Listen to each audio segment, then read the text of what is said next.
Everyone, मैं अर्चना ma'am आपका स्वागत करती हूँ इस चैनल पे दिनेश सर स्मार्ट स्टडी पे। तो यस, आ गए हम न्यू वीडियो के साथ। यहाँ पर आज हम कुछ भी कॉन्सेप्ट्स वगैरह नहीं सिखाने वाले। यहाँ पर आज हमारी होने वाली है strategies video. Like for example, अगर आपको करना है 95 प्लस स्कोर, तो आपकी स्ट्रेटेजीज क्या होनी चाहिए, क्या आप गलत कर रहे हो, किस वे में आपको जाना है, किस वे में आपको प्रिपरेशन करना है, वो सारा यहाँ पर आज कवर होने वाला है। तो आज मैं देने वाली हूँ आपको road map for to score 95 plus in maths. ठीक है, ये मैं आपको आज बताने वाली हूँ। तो जैसा कि आप जानते हो कि जो आपका एग्जाम है, एग्जाम की डेट आ चुके हैं। आप जैसे अपने आप को तसल्ली दे रहे थे कि भाई अभी एग्जाम को बहुत टाइम है, प्रिपरेशन कर लेंगे हम, लेकिन कुछ टाइम नहीं है हमारे पास। अभी हमें फटाफट करना है। आपकी प्रिपरेशन अगर आपने अभी तक स्टार्ट नहीं की है तो करिए, अभी के अभी आप प्रिपरेशन स्टार्ट करिए, क्योंकि टाइम हमारे पास बहुत कम है। एग्जाम डेट आपकी आ चुकी है, that is 20 Feb, right. But 20 Feb को आपको रिटर्न एग्जाम स्टार्ट होगा, बट उससे पहले 2 फेब से आपका जो ओरल्स एग्जाम्स वगैरह है वो आपके स्कूल में स्टार्ट हो जाएगा। तो हमारे पास सिर्फ जैन तक का ही टाइम है। ठीक है, जैन तक ही आपके पास प्रिपरेशन के लिए टाइम है। तो आपकी स्ट्रेटेजीज क्या होनी चाहिए, आपको किस तरीके से प्रिपेयर करना है, वो सारा मैं आज की वीडियोस में बताने वाली हूँ। तो चलिए बढ़ते हैं। हमारे सबसे पहले फेज 1 की बात कर रही हूँ। फेज 1 में मैंने बोला कि भाई सबसे पहले आपको वीडियोस देखकर आपके लेक्चर्स प्रिपेयर करने हैं। ठीक है, जैसे मैंने समझो फर्स्ट चैप्टर ले लिया, तो फर्स्ट चैप्टर से अगर आपने देखा तो आपको पहले उसकी वीडियोस देखने हैं, उसके आपको नोट्स बनाने हैं प्रॉपर, आपको प्रैक्टिस करनी है। जैसे मैंने बोला कि सबसे पहले आपको चैप्टर वाइज वीडियोस देखने हैं। ठीक है, चैप्टर वाइज वीडियोस देखने हैं। वीडियोस देखने के बाद आपको उसके नोट्स बनाने हैं। नोट्स हम क्यों बनाते हैं? शॉर्ट रिविजन के लिए, राइट। फॉर एग्जाम्पल, अब मुझे बोला जाए कि भाई मुझे एग्जाम देने जाना है, तो एग्जाम देने से पहले आपको शॉर्ट रिवीजन करना होगा। तो वो रिवीजन आप कहाँ से करेंगे जब आपके पास शॉर्ट नोट्स नहीं होंगे? तो वो आपको प्रिपेयर करना है। समझ में आया? तो आपको बनाने हैं short notes, theorems and formulas, concept जो होते हैं उसके आपको शॉर्ट नोट्स बना के रखने हैं, ताकि आप रिवीजन कर सको, टाइम टू टाइम रिवीजन कर सको। ये आपको करना है फर्स्ट, राइट। देन आपको करना है जितने भी सॉल्व एग्जाम्पल है, सॉल्व एग्जाम्पल से पहले आपको करना है प्रैक्टिस सेट। जो प्रैक्टिस सेट्स होती हैं, जैसे मैंने बोला फर्स्ट चैप्टर है, तो फर्स्ट चैप्टर में जितनी भी प्रैक्टिस सेट्स है वो आपको सॉल्व करनी है। साथ ही साथ उसके जो सॉल्व एग्जाम्पल्स होते हैं वो आपको करना है। ये काफी ज्यादा इंपॉर्टेंट पॉइंट है। ये जो फेज है वो काफी इंपॉर्टेंट है, ये करना ही करना है। समझ में आया? फॉर एग्जांपल, अगर मैंने कोई फॉर्मूला नहीं पढ़ा, मैंने कॉन्सेप्ट्स नहीं पढ़े, बट मैं डायरेक्टली एक्सरसाइज कर रही हूँ, तो क्या मुझे आएगा? नहीं आएगा। तो आपको वो फेज वाइज, मतलब आपको जो लाइन वाइज है उसके अकॉर्डिंग ही जाना है और आपको प्रिपेयर करना है। समझ में आया? तो बढ़ते हैं आगे। नंबर है फेज 2। फेज 2 में आपको क्या करना है? जितना भी आपने पढ़ा है उसको रिविजन चाहिए। रिविजन कैसे करोगे? आप जितना ज्यादा हो सके प्रैक्टिस करो। प्रैक्टिस कैसे करोगे? PYQ से। PYQs मतलब प्रीवियस ईयर क्वेश्चंस, राइट। जो प्रीवियस ईयर क्वेश्चंस होते हैं उसे आपको सॉल्व करना है। आप जैसे समझो 2024 के क्वेश्चंस ले लीजिए, वो आप लीजिए, आपके चैप्टर सारे प्रिपेयर हो गए तो वो लीजिए, उसके जितने भी क्वेश्चंस है वो सॉल्व करो। रिटर्न प्रैक्टिस करनी है, मैथ्स प्रैक्टिस होता है। ठीक है, आपको सिर्फ देखना नहीं है कि हाँ ये सम ऐसे ऐसे सॉल्व होगा, आपको नहीं देखना है, आपको रिटर्न प्रैक्टिस करनी है। समझ में आया?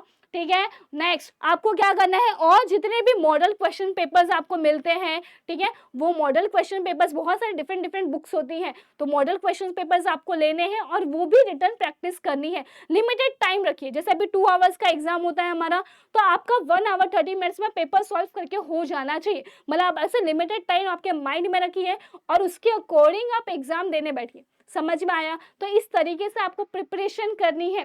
साथ ही साथ आपको क्या करना है, प्रेजेंटेशन पे भी ध्यान देना है। अगर आपको फुल मार्क्स स्कोर करना है तो प्रेजेंटेशन भी हमारा काफी इंपॉर्टेंट होता है। आपने क्वेश्चन सॉल्व कर लिया, आपको आता है क्वेश्चन सॉल्व करना, आपको पता है कौन कौन से स्टेप्स है, कैसे कैसे सॉल्व करना है, बट वो स्टेप वाइज लिखना, सारी जो प्रेजेंटेशंस है वो काफी ज्यादा इंपॉर्टेंट होती है। जैसे मैंने बोला कि अभी सॉल्यूशन लिख रहे, तो सॉल्यूशन में सबसे पहले हम क्या लिखते हैं? गिवन लिखते हैं, क्या हमें फाइंड करना है, then we are writing a solution, then जो हमारा होता है वो फाइनल आंसर हम बॉक्स में करते हैं। तो ये जो स्टेप्स होते हैं ना, तो राइटिंग अ स्टेप्स, वो जो आपके पूरे प्रेजेंटेशन होते हैं वो प्रॉपर होना चाहिए। समझ में आया? ठीक है, बाद में जो आपके जो फॉर्मूलेज है, ठीक है, वो सारी चीजें क्या करनी है, आपको रिवाइज करती रहनी है, टाइम टू टाइम आपको रिवाइज करनी है और टाइम मैनेजमेंट आपको सीखना होगा, राइट। टाइम मैनेजमेंट बहुत ज़्यादा इंपॉर्टेंट है। अगर आप टाइम मैनेजमेंट नहीं कर पा रहे हो तो आपका पेपर जो है वो छूट जाएगा, राइट। आप कुछ क्वेश्चन जो है वो अटेम्प्ट नहीं कर पाओगे because of lack of time management. तो ये टाइम मैनेजमेंट आपको अभी करना है, ठीक है, प्रैक्टिस के साथ साथ ही करना है। समझ में आया, ठीक है। Next is the last phase, that is phase of 3, that is revision. Revision काफी ज्यादा इंपॉर्टेंट होता है। जैसे अभी किसी बच्चे ने बोला कि भाई मेरा ये चैप्टर पढ़ के हो गया, बस चैप्टर पढ़ना इंपॉर्टेंट नहीं होता, उससे बार बार रिवाइज करना काफी इंपॉर्टेंट होता है। अब मैंने सिर्फ चैप्टर पढ़ा और मैं डायरेक्टली एग्जाम हॉल में जाके बैठूंगी तो मुझे समझ में नहीं आएगा कि इसमें आगे कैसे सॉल्व करना है। मुझे पता है कि भाई क्या क्या हो सकता है, बट मैं आगे सॉल्व करने जाऊंगी मुझे नहीं क्लियर आएगा। बट अगर आप प्रैक्टिस करके जाते हो तो प्रैक्टिस करके जाओगे तो आपको पूरा स्टेप समझ में आएगा, इसके बाद मुझे ये स्टेप्स करने हैं, इसके आंसर्स ये आ सकते हैं, राइट। तो आपको प्रैक्टिस बहुत ज्यादा करनी है। Maths is all about a practice, okay. और आपने ये भी सुना रहेगा practice makes a perfect, right. तो वो हमें सक्सेसफुल बनाता है। तो वैसे ही आपको प्रैक्टिस करती रहनी है। समझ में आया। आपको जो क्वेश्चन पेपर्स है, क्वेश्चन पेपर डेली प्रैक्टिस करनी है। अगर आपका चैप्टर्स प्रिपेयर हो गए तो उसके बाद आपको क्वेश्चन पेपर भी सॉल्व करना है। आपको मैंने बताया एक चैप्टर कैसे प्रिपेयर करना है। सबसे पहले आपको क्या करना है, वीडियो लेक्चर्स देखने हैं, उसके नोट्स बनाने हैं, फिर उसके प्रैक्टिस सेट क्वेश्चंस करने हैं, देन उसके एग्जांपल्स क्वेश्चन करने हैं, उसके बाद आप प्रॉब्लम सेट्स करेंगे। समझ में आया, ठीक है। ये स्टेप वाइज जाइए। आप डायरेक्टली प्रॉब्लम सेट पर जंप करेंगे तो अच्छा नहीं होगा, राइट। सबसे पहले आपको प्रैक्टिस सेट करना है, एग्जाम्पल करना है, देन आपको करना है प्रॉब्लम सेट। ये स्टेप्स के अकॉर्डिंग आपको आपके जो चैप्टर्स है वो प्रिपेयर करने हैं। समझ में आया। चैप्टर प्रिपरेशन के बाद आपको उसका रिवीजन करना है, उसके बेसिस पे आपको टेस्ट देना है, ठीक है, टेस्ट देना है। फिर आपको एनालाइज भी करने आना चाहिए कि आपको वहां पर किस क्वेश्चंस में गड़बड़ हो रही है, कौन से टाइप वाले या कौन से फॉर्मूलेज वाले जो क्वेश्चंस है वो मैं नहीं कर पा रही हूँ या नहीं कर पा रहा हूँ, वो आपको नोटिस करना है, ठीक है। वो आपको एनालाइज करना है खुद को। टेस्ट देने के बाद वो आप एनालाइज करेंगे और उस पर आपको ज्यादा वर्क करना है। समझ में आया। इस तरीके से आपको प्रिपेयर करना है, ठीक है। Analyse your mistake and revise again, ठीक है। और जो चैप्टर्स है वो आपको वीकली या मंथली ऐसे रिवाइज करते रहना है। समझ में आया। और जैसे कि मैं बोलूं, देखो अभी कोई भी सबसे पहले प्रिपरेशन स्टार्ट करे, सबसे पहले फर्स्ट चैप्टर से स्टार्ट करेंगे। भाई फर्स्ट चैप्टर आपने कितने बार पढ़ लिया है ना। फर्स्ट चैप्टर जब हमने 10th स्टार्ट किया तो फर्स्ट चैप्टर पढ़ा, कभी मूड आया तो फर्स्ट चैप्टर पढ़ लिया। फर्स्ट चैप्टर से स्टार्ट मत करो, मैं आपको सजेस्ट करूंगी लास्ट चैप्टर से स्टार्ट करिए, ठीक है। लास्ट चैप्टर से स्टार्ट करिए, आपको अच्छा होगा, क्योंकि फर्स्ट चैप्टर आपने कितने बार पढ़ लिया। जो चैप्टर्स आपने बार बार पढ़ लिया, जो आपको ईजी लगता है उसी को बार बार नहीं पढ़ना है, ठीक है। जो न्यू चैप्टर्स है जो आपने नहीं पढ़े उसे अभी पढ़िए। लास्ट में आपको टाइम नहीं मिलेगा पढ़ने का तो उसे आपको अभी पढ़ना है, ठीक है। Focus on a neat presentation. आपका जो प्रेजेंटेशन होना चाहिए पेपर का वो भी काफी नीट एंड क्लीन होना चाहिए, प्रॉपर होना चाहिए, ठीक है। करेक्ट लेबलिंग होना चाहिए, जो बॉक्सेस के आंसर्स होते हैं वो बॉक्स में ही होने चाहिए। स्पेशली एक्टिविटीज में आपने देखा रहेगा कि जो बॉक्स वाइज होते हैं ना तो उसमें आपको बॉक्स वाइज ही आंसर लिखने, वहां पर भी मार्क्स कट होते हैं। अगर आपने बॉक्स नहीं बनाया तो मार्क्स कट होगा, फाइनल आंसर्स नहीं लिखे तो मार्क्स कट होगा। तो आपको एनालाइज करना है कि कौन कौन से स्टेप्स से मार्क्स होते हैं, कहाँ अगर मैंने नहीं किया तो वो मार्क्स कटेंगे, वो आपको एनालाइज करके वो मिस्टेक्स आपको नहीं करनी है।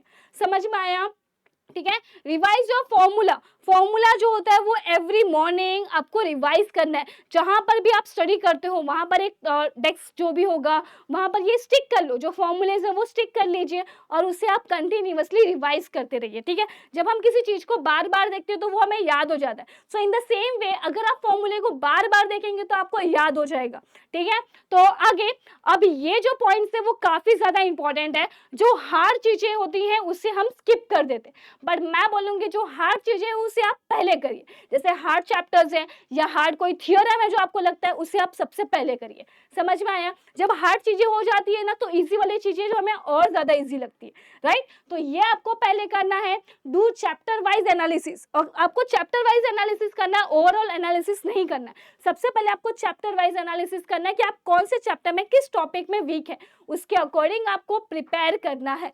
समझ में आया। साथ ही साथ आपको आपके स्केड्यूल बनाने। स्केड्यूल क्यों इंपॉर्टेंट होता है? अब मैंने बोला कि भाई आप अपना डेली रूटीन जो होता है, आप स्कूल जाते हो, फिर क्लासेस जाते हो या ट्यूशन जाते हो, ठीक है, उसके बाद आपका डेली जो भी टाइम हो जाता है वो असाइनमेंट्स वगैरह में चला जाता है, राइट। तो इसमें क्या होता है, आप अपनी सेल्फ स्टडी नहीं कर पाते हो, आप अपना टाइम टेबल नहीं बना पाते हो। लेकिन ये आपको नहीं करना, आपको प्रॉपर टाइम टेबल बनाना है स्टडी के लिए और अपनी प्रिपरेशन स्टार्ट करनी है, ठीक है। Self study is very very very important. अब मैंने बोला कि भाई मुझे टीचर ने पढ़ा दिया, स्कूल के टीचर ने पढ़ा दिया, क्लासेस के टीचर ने भी पढ़ा दिया, मतलब मुझे ये चैप्टर आ गया, ऐसा होता है क्या? नहीं। जब तक आप उसे खुद से नहीं करेंगे तब तक वो नहीं होने वाला है, राइट। एग्जाम आप लिखने जाने वाले हो, आपको आना चाहिए, राइट। तो आपको सेल्फ स्टडी बहुत ज्यादा इंपॉर्टेंट होता है यहाँ पर। तो सेल्फ स्टडी मैंने बताया आपको कैसे कैसे करना है, उस वे में आपको सेल्फ स्टडी करनी है, ओके। और एक बात याद रखिए, आपके पास टाइम नहीं है तो अभी के अभी पढ़ना स्टार्ट करिए आप, ओके। और जो भी है, जैसे मैंने बोला कि आपको चैप्टर वाइज पढ़ना है, मार्क्स वाइज पढ़ना है, पीवाईक्यूज करनी है, तो हमारे चैनल पे प्लेलिस्ट में वो सारी चीजें अवेलेबल है, वो आप देखकर अपनी प्रिपरेशन स्टार्ट कर सकते हैं, ओके। तो मिलते हैं नेक्स्ट वीडियो में, ऐसे ही कुछ स्ट्रैटेजीज वीडियोस मैं लेकर आऊंगी, आपको किस तरीके से प्रिपरेशन करनी है, जो भी आपके लिए हेल्पफुल होगा उस टाइप के हम वीडियोस लेकर आएंगे। Thank you so much.